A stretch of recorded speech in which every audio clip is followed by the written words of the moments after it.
lo que es la farmacología del aparato respiratorio y en particular lo que es el manejo del asma. Bueno, en la última edición de su texto, en este capítulo involucran con bastante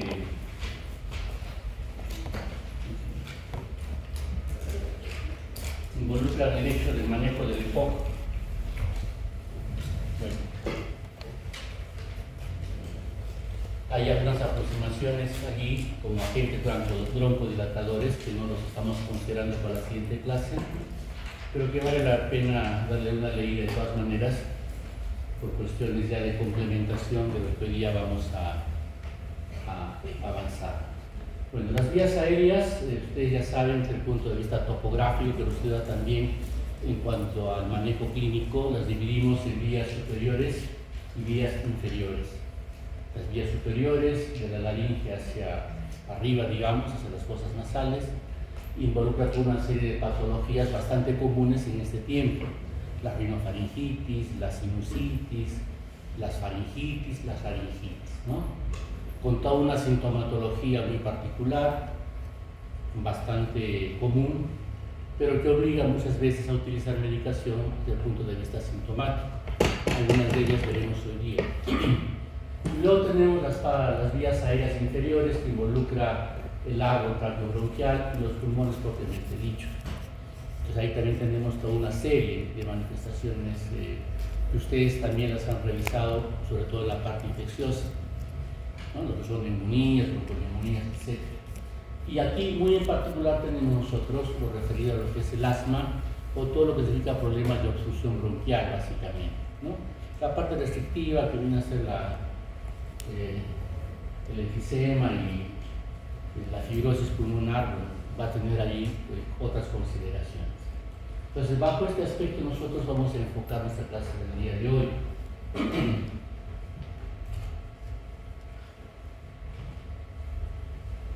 Bien. Y con respecto a la fisiopatología, la resumiremos en lo siguiente. En primer lugar, lo que es la tos, síntoma primordial de lo que son problemas de vías respiratorias, ¿no es cierto? Es un reflejo en el cual se genera una alta presión de aire que luego será expulsada con bastante violencia. En este aire expulsado van residuos de moco y otros que se van a generar pues, principalmente o en problemas infecciosos, inflamatorios o problemas irritativos. En este reflejo de la tos participan vías aferentes y eferentes y el centro de la tos, ¿no es cierto? Las vías aferentes se van a encontrar localizadas, entre otras, en todo lo que es la vía aérea, ¿no? Desde la nariz hasta las partes más profundas de la vía respiratoria, incluyendo la pleura. Por lo tanto, ante el síntoma de tos, nosotros tenemos que discernir más o menos dónde es el origen y a partir de allí donde podríamos enfocar mejor el manejo correspondiente. El centro de la tos se encuentra en el tallo cerebral. Aquí participan diferentes receptores. Muy en particular vamos a tener en cuenta los receptores que involucran opioides, ¿ya? Y muchos de los derivados antitusivos van a estar enfocados precisamente en ese punto de acción. El reflejo de la tos empieza con una inspiración profunda y termina con una expiración con la glotis cerrada, lo que genera pues una alta presión, como dijimos, que genera una corriente de aire violenta que expulsa el material extraño fuera de las vías aéreas. Hay que diferenciar, entre otras cosas, de la tos, que puede ser productiva y no productiva, ¿no? La tos productiva involucra la producción de secreciones de flemas. Típico de un proceso de bronquitis es la presencia de tos. Dentro de las bronquitis infecciosas, lo más común es que se empiece con una tos seca, irritativa, y conforme el cuadro se va instalando, pasamos a una tos productiva. Entonces aquí tenemos que juzgar el uso conveniente de los antitusivos y expectorantes. La tos asimismo es un síntoma principal de lo que es el asma bronquial. Pero esta tos propia del asma bronquial evidentemente no la vamos a manejar con agentes antitusivos, lo que obliga entonces a considerar que el asma, por definición entonces, involucra una enfermedad de múltiples causas, es heterogéneo, que se caracteriza por la inflamación de las vías aéreas inferiores, bronquios, para abajo. Es una inflamación crónica. La historia del asma involucra un tiempo en el cual ya uno en la historia puede encontrar meses de evolución. Es definida por la historia de síntomas como sibilancias, dificultad para respirar, opresión en el pecho y tos, ¿no? Vean que los síntomas pueden presentarse todos, algunos involucran de esta manera que en el diagnóstico diferencial tengamos que ser lo suficientemente finos. No ha habido más de un caso, por ejemplo, en el cual un niño era considerado como asmático, pero lo que en realidad tenía era reflujo. Y esos cuadros nocturnos de tos y dificultad para respirar, disnea, eran manifestaciones de reflujo. Entonces hay que tener bastante amplitud de criterio cuando uno evalúe y no dejarnos de llevar por lo que aparentemente es lo más evidente, ¿no? Estos cuadros, estos episodios varían en el tiempo e intensidad, y lo que caracteriza además es una limitación variable del flujo de aire expirado. Es uno de los elementos que nosotros tenemos para evaluar también ante una sospecha, es un medidor de flujo, no necesariamente una espirometría. Entonces esos aparatitos son los que lo hacemos soplar y vemos hasta dónde se extiende la fuerza del aire expirado. Entonces ese es también un elemento que nos puede ayudar para ir llegando al diagnóstico de asma. En la fisiopatología del asma entonces encontramos un cuadro obstructivo de las vías bronquiales. Es una obstrucción reversible, ocasionada por contracción del músculo liso bronquial, pero además hay edema e hipersecreción de la mucosa. Los componentes entonces son importantes tenerlos en cuenta, no solamente el aspecto constrictivo, sino la edematización y la producción de moco.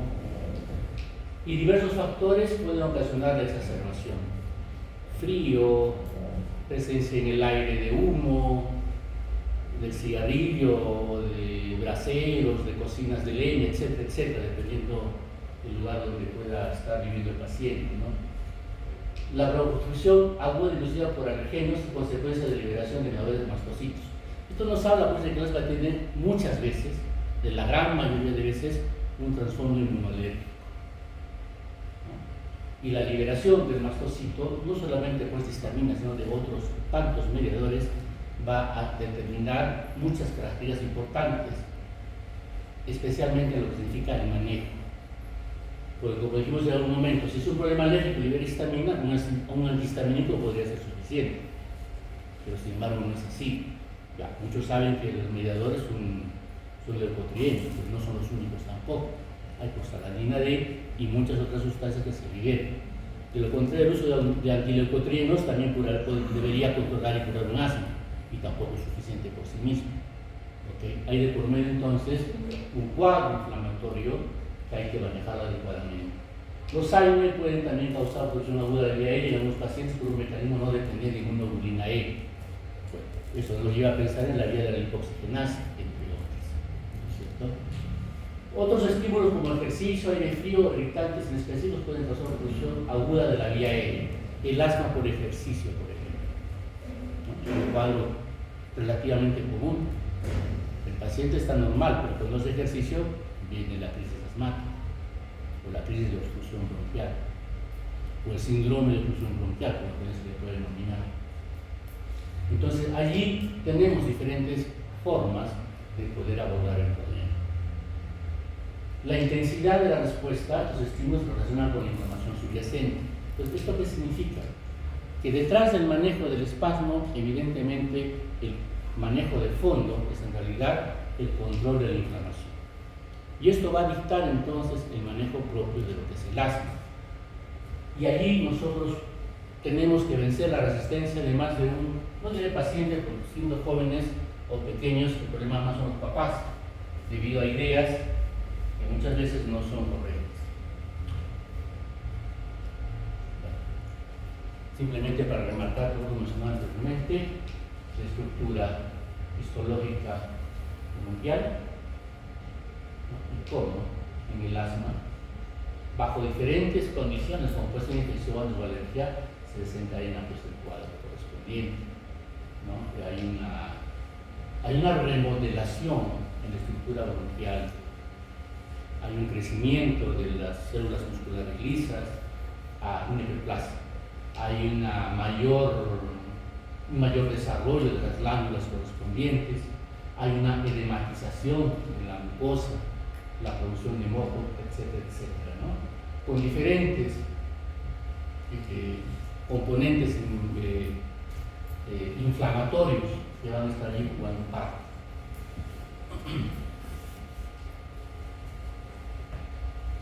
Bien, y lo que sea a continuación básicamente es exponer un poquito lo que manifiesta el GINA. El GINA, bueno, no hay actualización 2024 todavía, sigue vigente del año pasado, es la estrategia global para control del asma. Es el elemento base internacional en base al cual todos los programas de control o protocolos de control de asma se basan. Los Estados Unidos, Europa y también los locales, evidentemente, ¿no? Entonces, en su documento, que también son como 150 hojas más o menos, entonces involucra que el manejo va a depender, en primer lugar, de la edad, si son jóvenes o adolescentes y adultos, si son niños entre 6 y 12 años, si son menores de 5 años, por ejemplo, ¿no? El diagnóstico determinado principalmente por la sintomatología, ¿no? La tos, por las crisis de dificultad respiratoria, la frecuencia, si se presentan en la noche y todo lo demás, ayuda a estratificar la gravedad, si quieren ustedes, del asma en diferentes estadios. Y a partir de allí, entonces, ir utilizando en una forma graduada diferentes elementos, ¿no? Los pasos iniciales, pues donde las manifestaciones clínicas son más leves, pueden ser menos de 2 episodios al mes, el niño no se despierta por la noche, ¿no? Pueden ser fácilmente controlados de acuerdo a la necesidad. Y simplemente vayamos viendo ya de acá el manejo es un controlador de la inflamación en base a un corticoide inhalado y un aliviador de los síntomas, que es un agente broncodilatador. Nosotros cuando estamos en la emergencia y nos llega un paciente de crisis asmática, ¿qué hacemos? Le aplicamos salbutamol.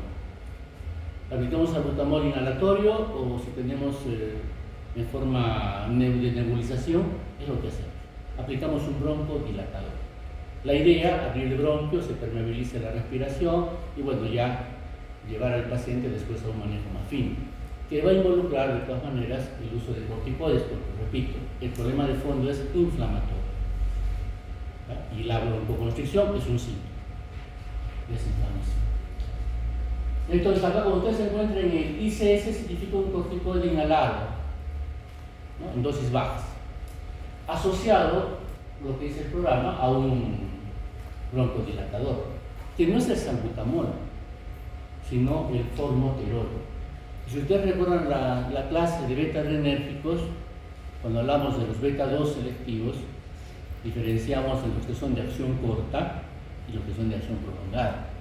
La de acción corta, salbutamol, fenoterol; de acción prolongada, formoterol, salmeterol. Y el formoterol es uno de acción prolongada, pero de inicio rápido. ¿Okay? Entonces, en la actualidad se menciona de que el fármaco de elección debería ser formoterol, por inicio rápido y acción prolongada. Esto va a tener implicancias importantes, porque si el paciente, digamos, demora en hacer efecto, ¿qué es lo que hace? Repite y repite la aplicación del salbutamol, del broncodilatador. Y ese exceso de dosis ya va a manifestar entonces efectos indeseables, debido a que la cantidad que lleva al organismo va a ser mayor y los efectos no solo locales ahora serán entonces sistémicos. Y de tal manera podría llegar a ser que hasta podría comprometer al paciente. En consecuencia, entonces, el formoterol es ahora lo que se va a tratar de manejar. Problema, costo. problema es el costo. Pero bueno. En los siguientes pasos uno va a utilizar esto de acuerdo a necesidad, a libertad, digamos, de acuerdo a necesidad.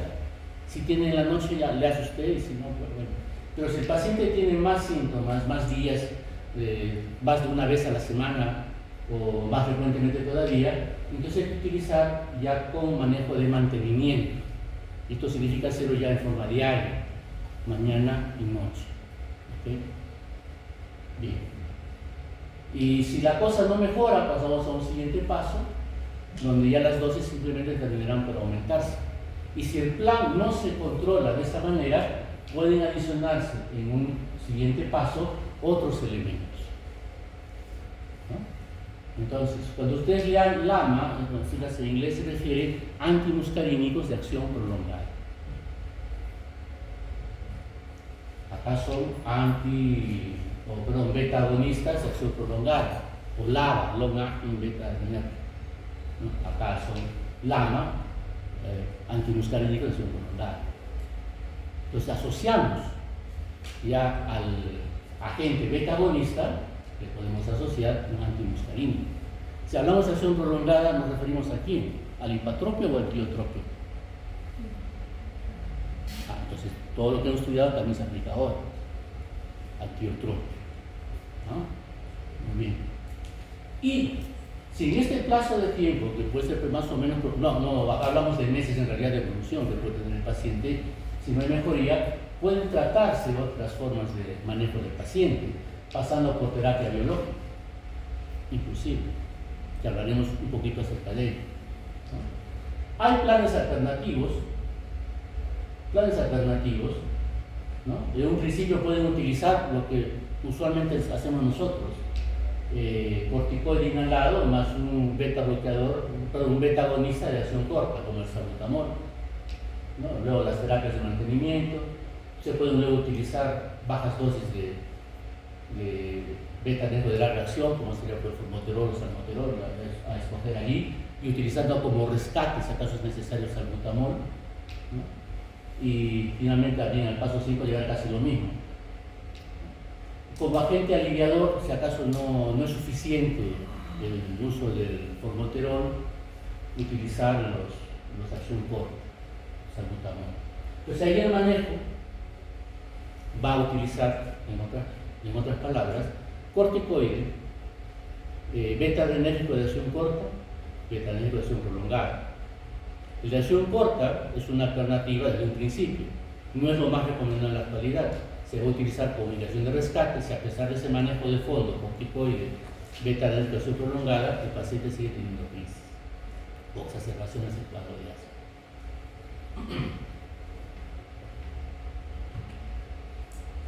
Esto es lo mismo, de otra manera. Bien. ¿Qué sucede cuando hablamos de niños de 6 a 11 años? Porque el otro era de niños mayores y adultos. Entonces acá el enfoque es básicamente el mismo.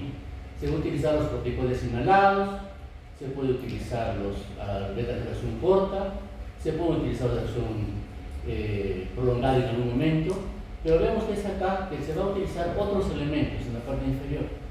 Se van a utilizar los antagonistas de leucotrienos. Los antagonistas de leucotrienos se utilizan en niños, no en adultos. La indicación es para niños, no para adultos. En ninguno de los pasos que hemos visto anteriormente no hemos visto que se utilicen estos, pero sí para niños, esa es la indicación principal, ¿no? En algún momento entonces, si no hay un buen manejo, un buen control, se puede añadir también un antimuscarínico, ¿no? El tiotropio de acción prolongada. Entonces, la única variación, digamos, en relación con el adulto es que en el niño, dentro de las medicaciones alternativas, vamos a tener los antagonistas de leucotrienos. Y en el paso 5 tenemos también la posibilidad de manejo biológico. ¿Y qué podemos utilizar los manejos biológicos? Antiimmunoglobulina E, tomando en cuenta que la mayor parte de casos es más un índole alérgico. Vamos a utilizar un anticuerpo contra el receptor de interleucina 4, o vamos a utilizar anti-interleucina 5, que son interleucinas inflamatorias que funcionan dentro del proceso del asma, ¿no? Entonces, es posible utilizar esto. ¿Cuál sería el problema? El problema básicamente acá es que el tratamiento es demasiado oneroso. Pero bueno, existe para aquellos casos que son altamente difíciles de controlar.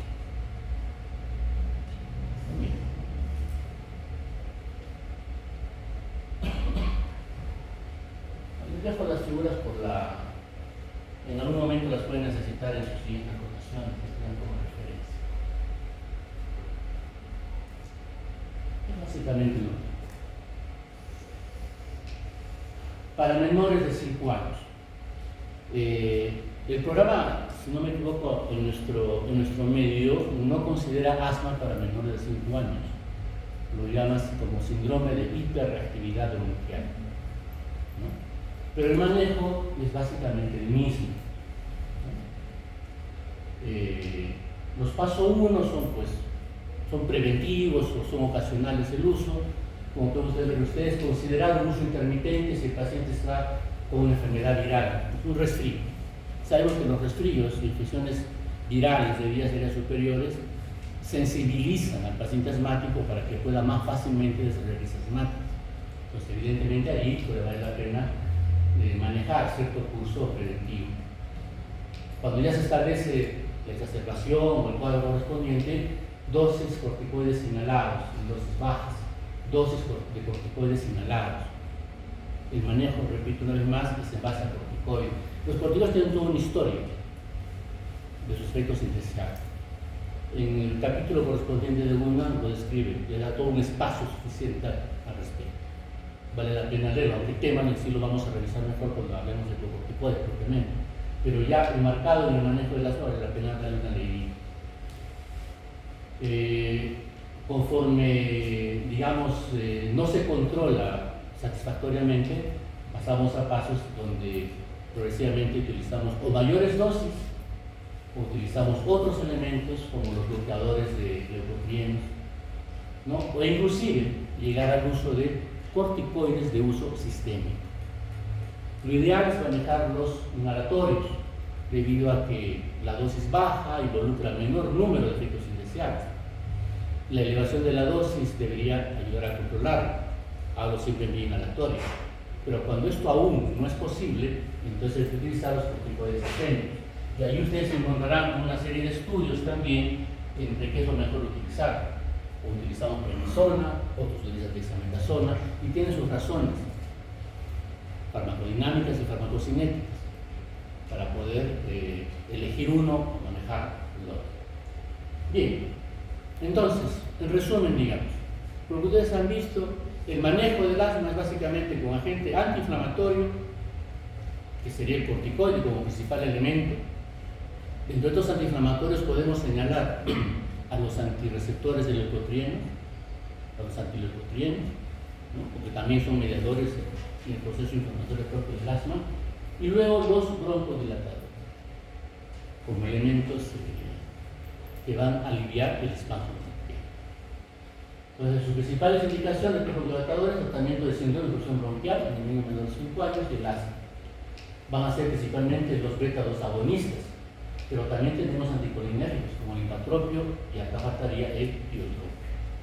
¿Okay? Y en nuestro medio todavía tenemos el uso popular, diría yo, más que nada, más que ya de manejo, digamos, médico común, a las metilxantinas. Todavía cuando yo era interno, digamos, el uso de los beta-bloqueadores, de los beta-agonistas, no era todavía muy difundido. Y lo que uno utilizaba era adrenalina subcutánea, y si el paciente no reaccionaba, se utilizaba la aminofilina endovenosa.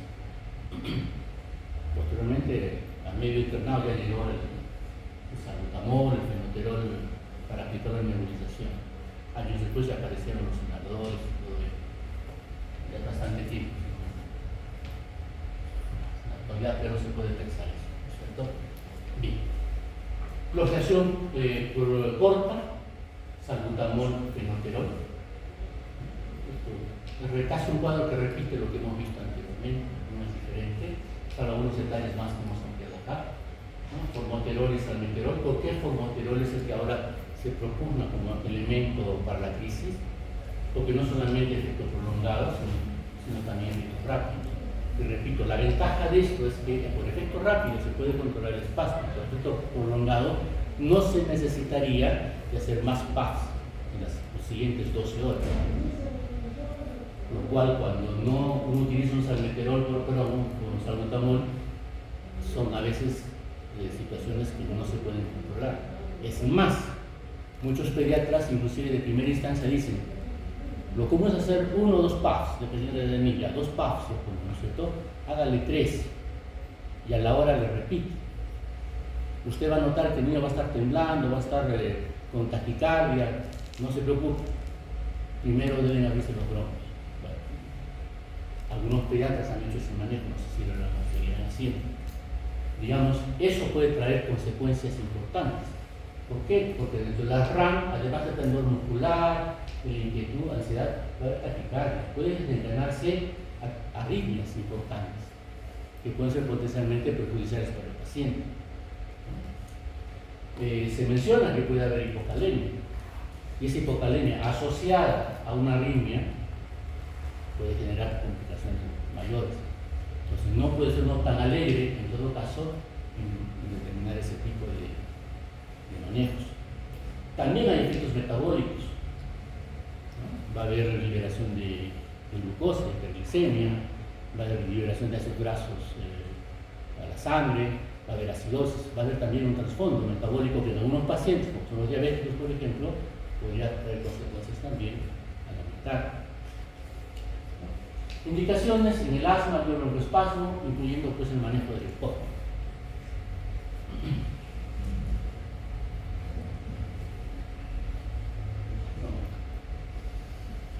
Cuando hagan sus recetas puede servir. Entre los elementos más novedosos que ingresaron entonces para el manejo están los antagonistas de receptores de leucotrienos. Bueno, acá podemos ver que hay diferentes, la pueden ver, diferentes elementos que pueden estimular a células cebadas o eosinófilos para llegar a la vía de la lipoxigenasa y generar leucotrienos. La aspirina.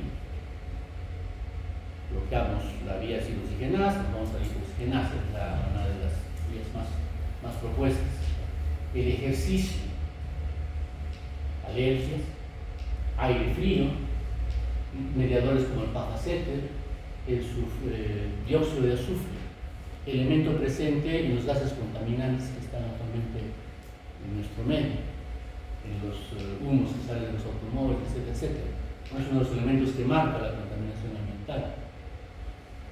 Hace 20, 30 años Arequipa era uno de los lugares preferidos para que los asmáticos vinieran a vivir. El clima seco, la limpieza, etcétera, etcétera, cosas que ahora ya no.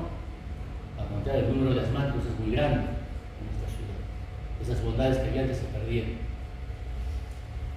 Y acá es importante porque el manejo del asma del ejercicio puede hacerse también con los antagonistas del leucotrienos. Ahí encontraríamos explicación para ello. Bueno, tenemos montelukast y zafirlukast como los dos elementos más utilizados. En nuestro medio son, digamos, bastante socorridos, tienen buena absorción oral, hay buena biodisponibilidad. Para el caso montelukast es del 5%, lo cual facilita pues, su manejo. Están sujetos a biotransformación hepática, esto como beta 250. Y esto involucra, ya sabemos nosotros, la posibilidad entonces de interacciones medicamentosas. Siendo felizmente fármacos bien tolerados, digamos que no hay mucho inconveniente, pero de todas maneras encontramos que entre estas reacciones adversas, la hepatitis medicamentosa es una de las más documentadas. No hablo que sus frecuencias sean muy altas necesariamente, pero es entre las más frecuentes. El tiempo de vida medio para montelukast 6 horas, para zafirlukast un poquito más de 6 horas. Excreción biliar para.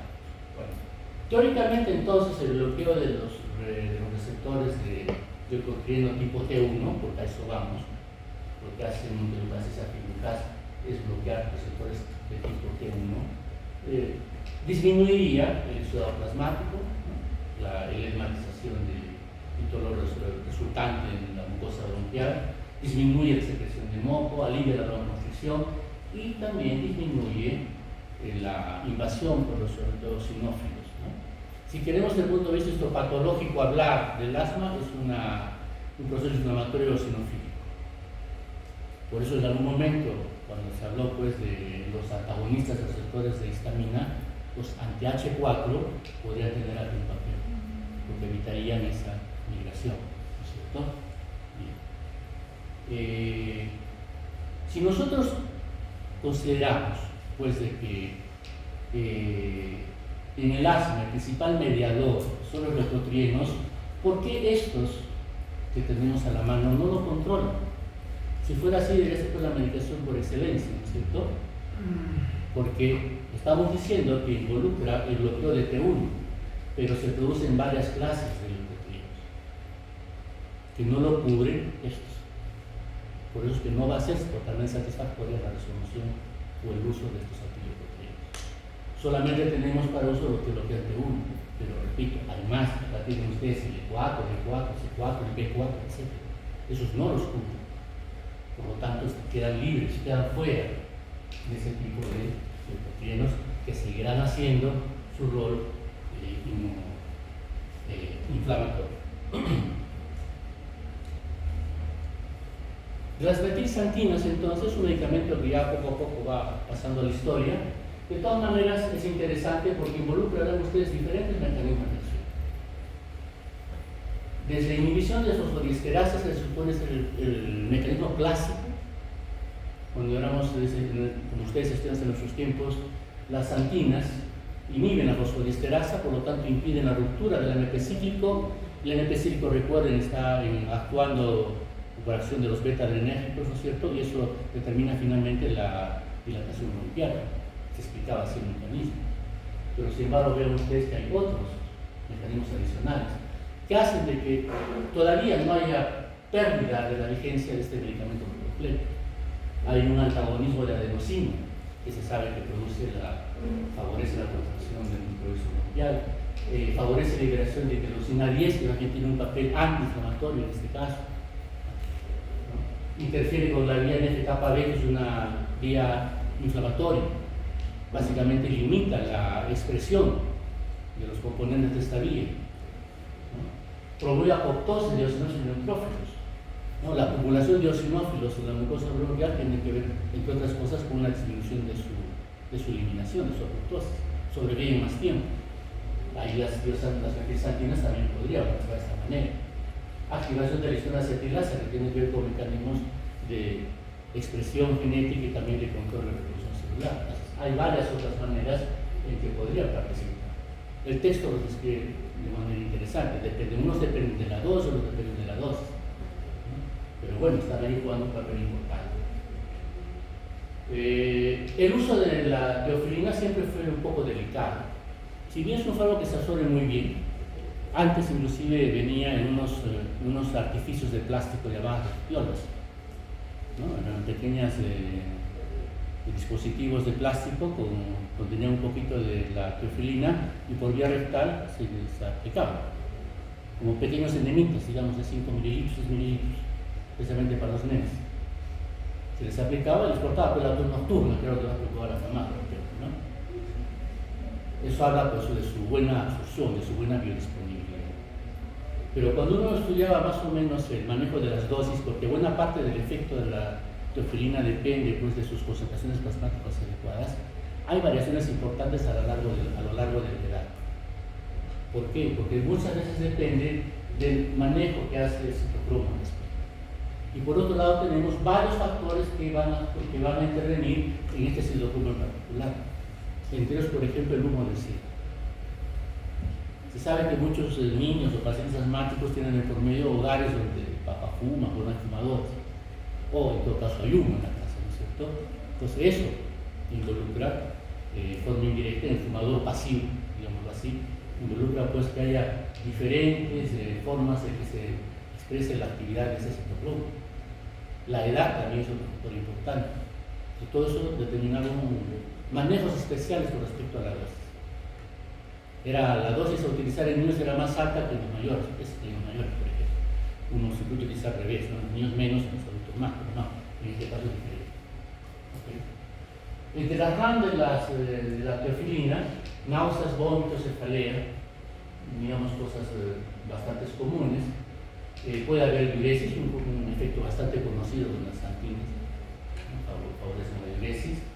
Pero acá tenemos un elemento importante, arritmias.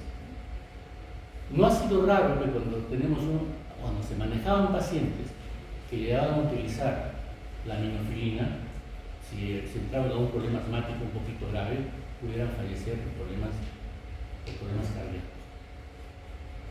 Entonces el uso, digamos, excesivo o mal hecho de la minofilina, que es la forma que se administra por vía, la forma de teofilina que se administra por vía endovenosa, podía conducir a arritmias, inclusive muerte del paciente.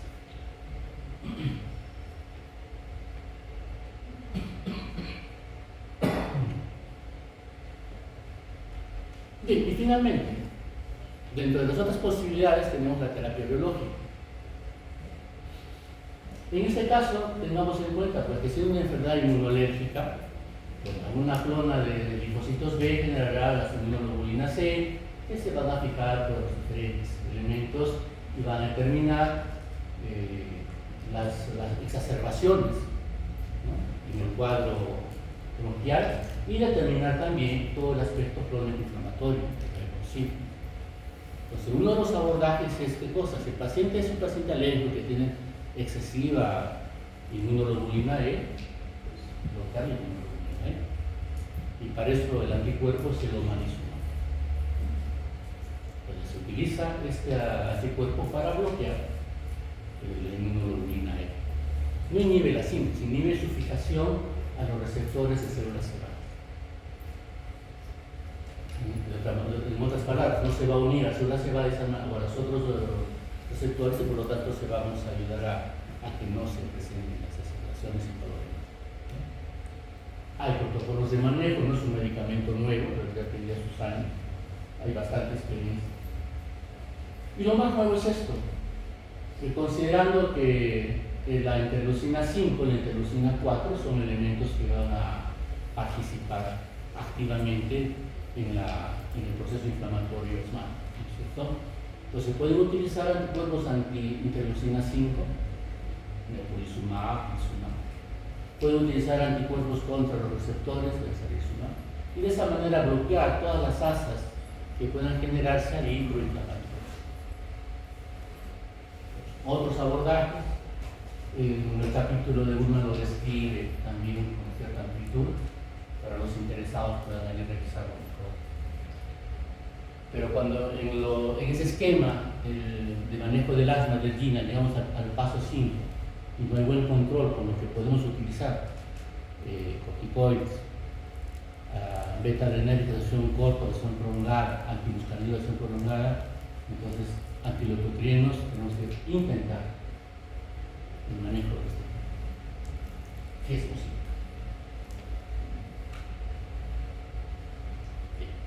Pasemos ahora a aspectos más comunes.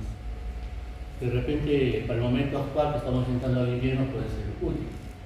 Para las conmociones en el aparato respiratorio, vamos desde descongestionantes nasales, pasando por antitusivos, mucolíticos, expectorantes, broncodilatadores. Esto ya lo hemos mencionado, no vamos a decir mucho.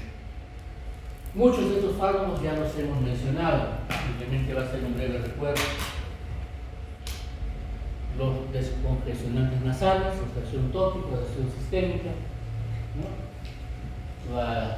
Su efecto terapéutico está basado en la vasoconstricción de la mucosa nasal. Básicamente son agonitas alfa-1, de acción local, los conocen. La nafasolina no en niños pequeños, porque tiene un gran efecto de rebote y una breve presión del sistema respiratorio del infante, ¿no? Todos estos alteran la actividad ciliar y esto es una cuestión que nosotros debemos cuidar. La actividad ciliar es una actividad protectora de la vía respiratoria. Si nosotros la vamos a inhibir, podemos favorecer entonces contaminaciones y desarrollo de cuadros infecciosos bacterianos. Entonces su uso debe ser muy juicioso. Radiación sistémica, la pseudoefedrina. Esta creo que ya en este caso ya la recuerdan ustedes bastante bien. no solamente los efectos sistémicos significa que determinan la vasoconstricción correspondiente, sino su pasaje al sistema nervioso central determina efectos estimulatorios. Pueden ser favorables, sí, pero también recuerden que pueden ser connotaciones desde otro punto de vista. La fenilefrina, para las medicaciones de uso común, de venta libre, los antigripales comunes y corrientes, reemplazan a la pseudoeferina en ese sentido. Y aquí mucha discusión al respecto. Más de una publicación refiere de que no sirven para nada. O sea, la cantidad que hay en un antigripal común y corriente no va a tener mayor, digamos, respuesta en el común de los pacientes para alivio de la vasoconstricción. Por lo tanto, su uso no debería seguir siendo de esa manera. En todo caso, si el paciente requiere algún estado de vasoconstricción, prefiero utilizar unas gotitas locales, si le da lo permite.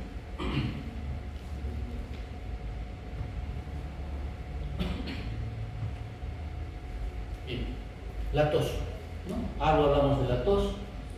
Bueno, en el centro de la tos, en el núcleo tracto solitario, acá, diferentes fibras, aferencias del nervio vago, el glosofaringe, etc., involucra participación de diferentes receptores purinérgicos, de NMDA, opioides tipo 1, neuropilina tipo 1 y otros canales de calcio dependientes del glutamato.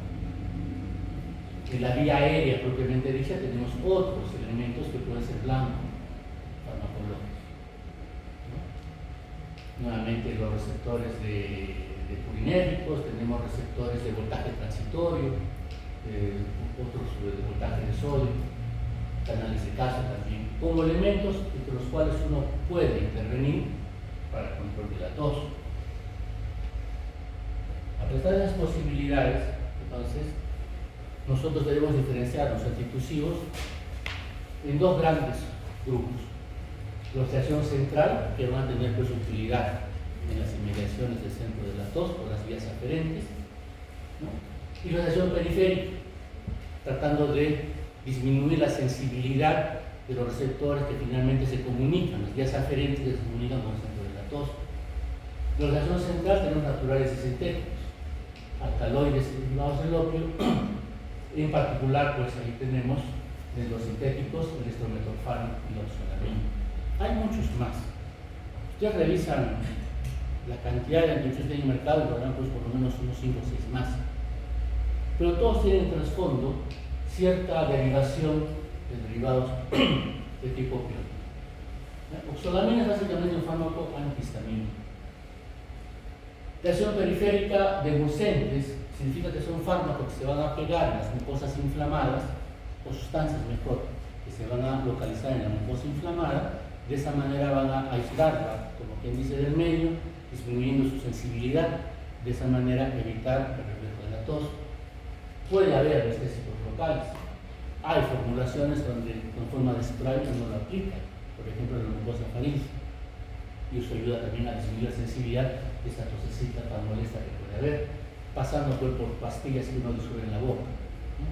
O colutorios, uno se enjuaga en enjuagatorios, gárgaras, etc. Y luego tenemos expectorantes, ¿no? Ya mencionaremos más luego exactamente cómo funciona.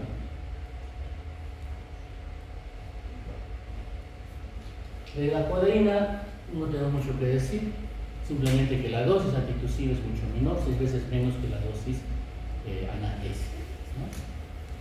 El jarabe contiene 10 a 15 miligramos por 5 mililitros de codeína. Es la forma, en forma genérica, como también las diferentes formas comerciales lo pueden encontrar. Recuerden, pues, si ustedes recetan codeína como jarabe, la receta tiene que ser con todas las, digamos, los requisitos cumplidos, de lo contrario no es expedito. Con el clonazepam no hay problema. Ambos actúan pues en el centro de la tos, en receptores de tipo parecidos a los opioides, y de esa manera controlan el reflejo de la tos. Respecto a la efectividad, se menciona que la codeína es pues el patrón antitusivo, ¿no? Pero otra literatura destaca que el estrometorfano es tan igual como la codeína a sus efectos antitusivos.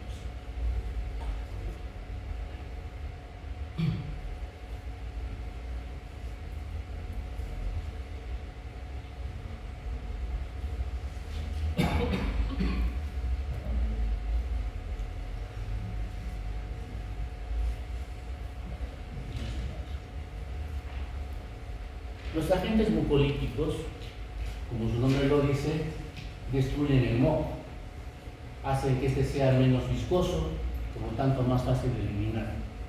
Bien, en el proceso bronquial, vamos a ponerlo de esa manera, la irritación de la vía aérea genera en primera instancia una tos seca. Conforme el proceso irritativo se instala, comienza a producirse moco. Este moco inicialmente sale espeso, viscoso. Su eliminación es también dificultosa, lo cual genera tos. Y al generar tos, estamos dentro de un síntoma que deberíamos querer eliminar. Entonces, ahí viene la decisión. ¿Le doy un antitusivo para que no genere tos, a costa de retener las secreciones que buscan ser expulsadas? ¿O le doy un agente que ayude a destruir o disminuir la viscosidad de las secreciones, que facilite la eliminación y por lo tanto el esfuerzo de la tos sea menos fastidioso? ¿Cierto? Por eso es que no deben juntarse en una formulación un antitusivo o un mucolítico o expectorante. O le da uno o le da el otro, pero no los dos a la vez. Eso en teoría. En la práctica, ustedes tendrán que decidir. Bien, los fármacos mucolíticos ayudan a eliminar el exceso de moco solidificado. Pero acá viene otro asunto importante. ¿Por qué se solidifica el moco? Porque sale muy espeso, por un bajo contenido de agua. El primer agente mucolítico y también expectorante es el agua. Una adecuada hidratación del paciente va a mejorar mucho la eliminación de las secreciones. Entonces, el uso de un agente mucolítico pasa también por una adecuada hidratación del paciente. Están formados, entre otros, por agentes que tienen propiedades proteolíticas que ayudan a romper los enlaces de sulfuro que están enlazando diferentes cadenas de mucoproteínas que están presentes en la mucosidad. Ahora, dentro de estos tenemos tres clásicos: la bromexina, el ambroxol y la N-acetilcisteína. La bromexina disminuye la viscosidad, un elemento clásico. Tiene un metabolito que es el ambroxol, que es quizás el que más se utiliza. El ambroxol además tendría la particularidad de que estimula el surfactante pulmonar, que en todo proceso inflamatorio de vías aéreas inferiores puede ser necesitado para una adecuada, digamos, limpieza de la vía respiratoria inferior. Y por otro lado, reactiva la actividad ciliar. Pues son elementos que pueden ser importantes. Se menciona que lo tienen, por lo menos el ambroxol lo tiene. Bien, el N-acetilcisteína es muy popular en los tiempos actuales. Ha sobrepasado al uso de los anteriores. Por sus enlaces disulfuro que tiene, ayuda a romper los que están interconectando las cadenas de moco. Al romperlas, el moco se hidrata mejor, con viscosidad se elimina de forma más adecuada. Además, la N-acetilcisteína, por su mismo componente en sulfuro, tiene propiedades antioxidantes, lo cual puede ser importante en los procesos infecciosos inflamatorios de vías aéreas.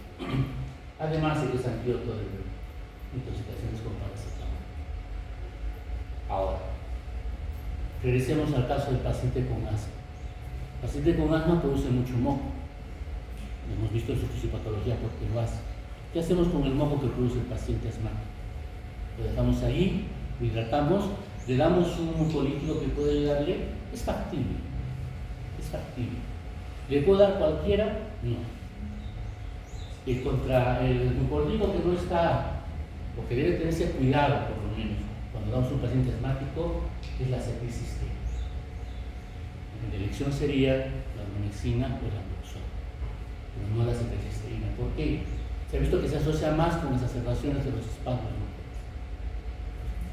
Evita.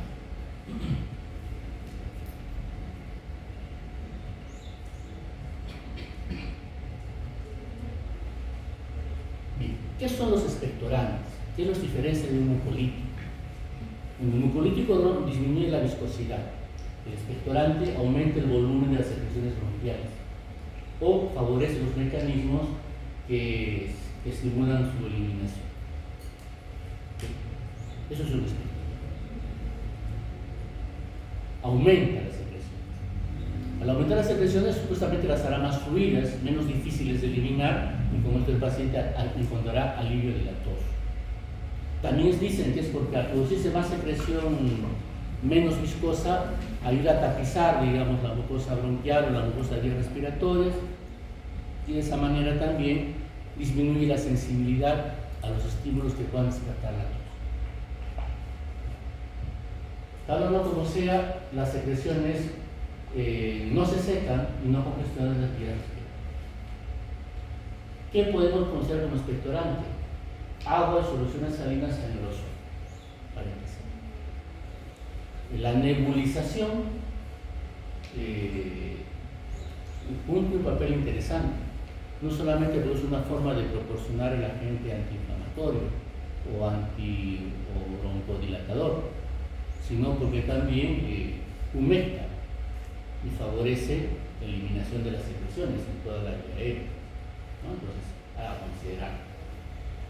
El expectorante es el más antiguo, se utilizaba en algunas sales, como yoduro de potasio y cloruro de amonio. Ya creo que muy poco lo vamos a encontrar en formulaciones. Antes eran bastante comunes en muchos jarabitos para la tos. Lo que sí es el elemento más reconocido es el guayacolato de glicerina. Ese es el elemento expectorante por excelencia, si quieren ustedes. También se denomina guaifenicina. Es un agente expectorante de acción refleja.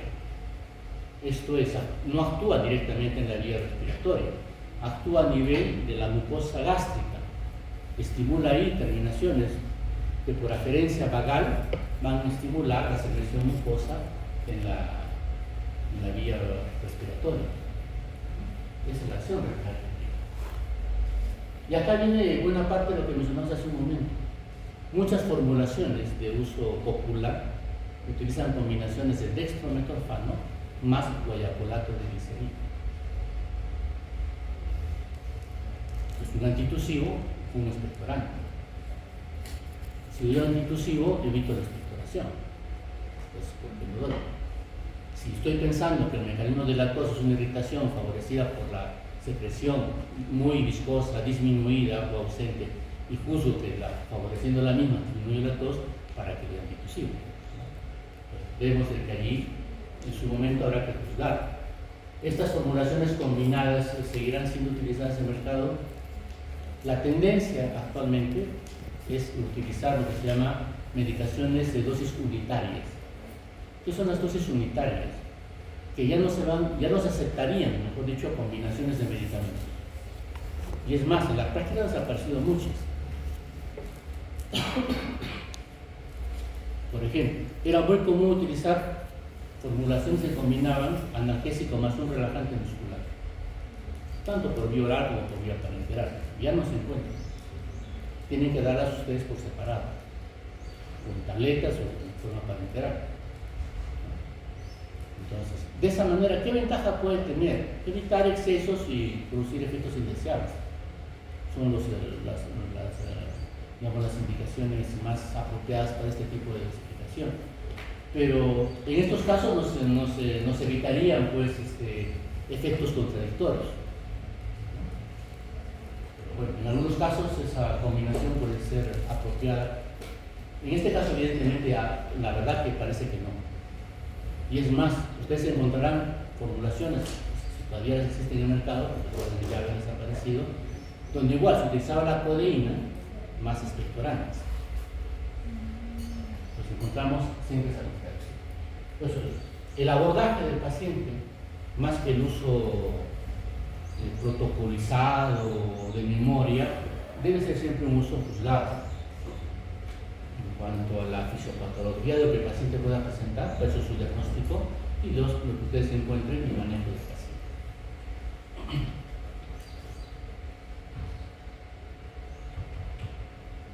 Creo que eso es todo. Muy bien, Juan. Entonces, con esto hemos cumplido con la clase que nos faltaba, quedan todo listo para que ustedes puedan rendir su examen. Muchas gracias por la atención.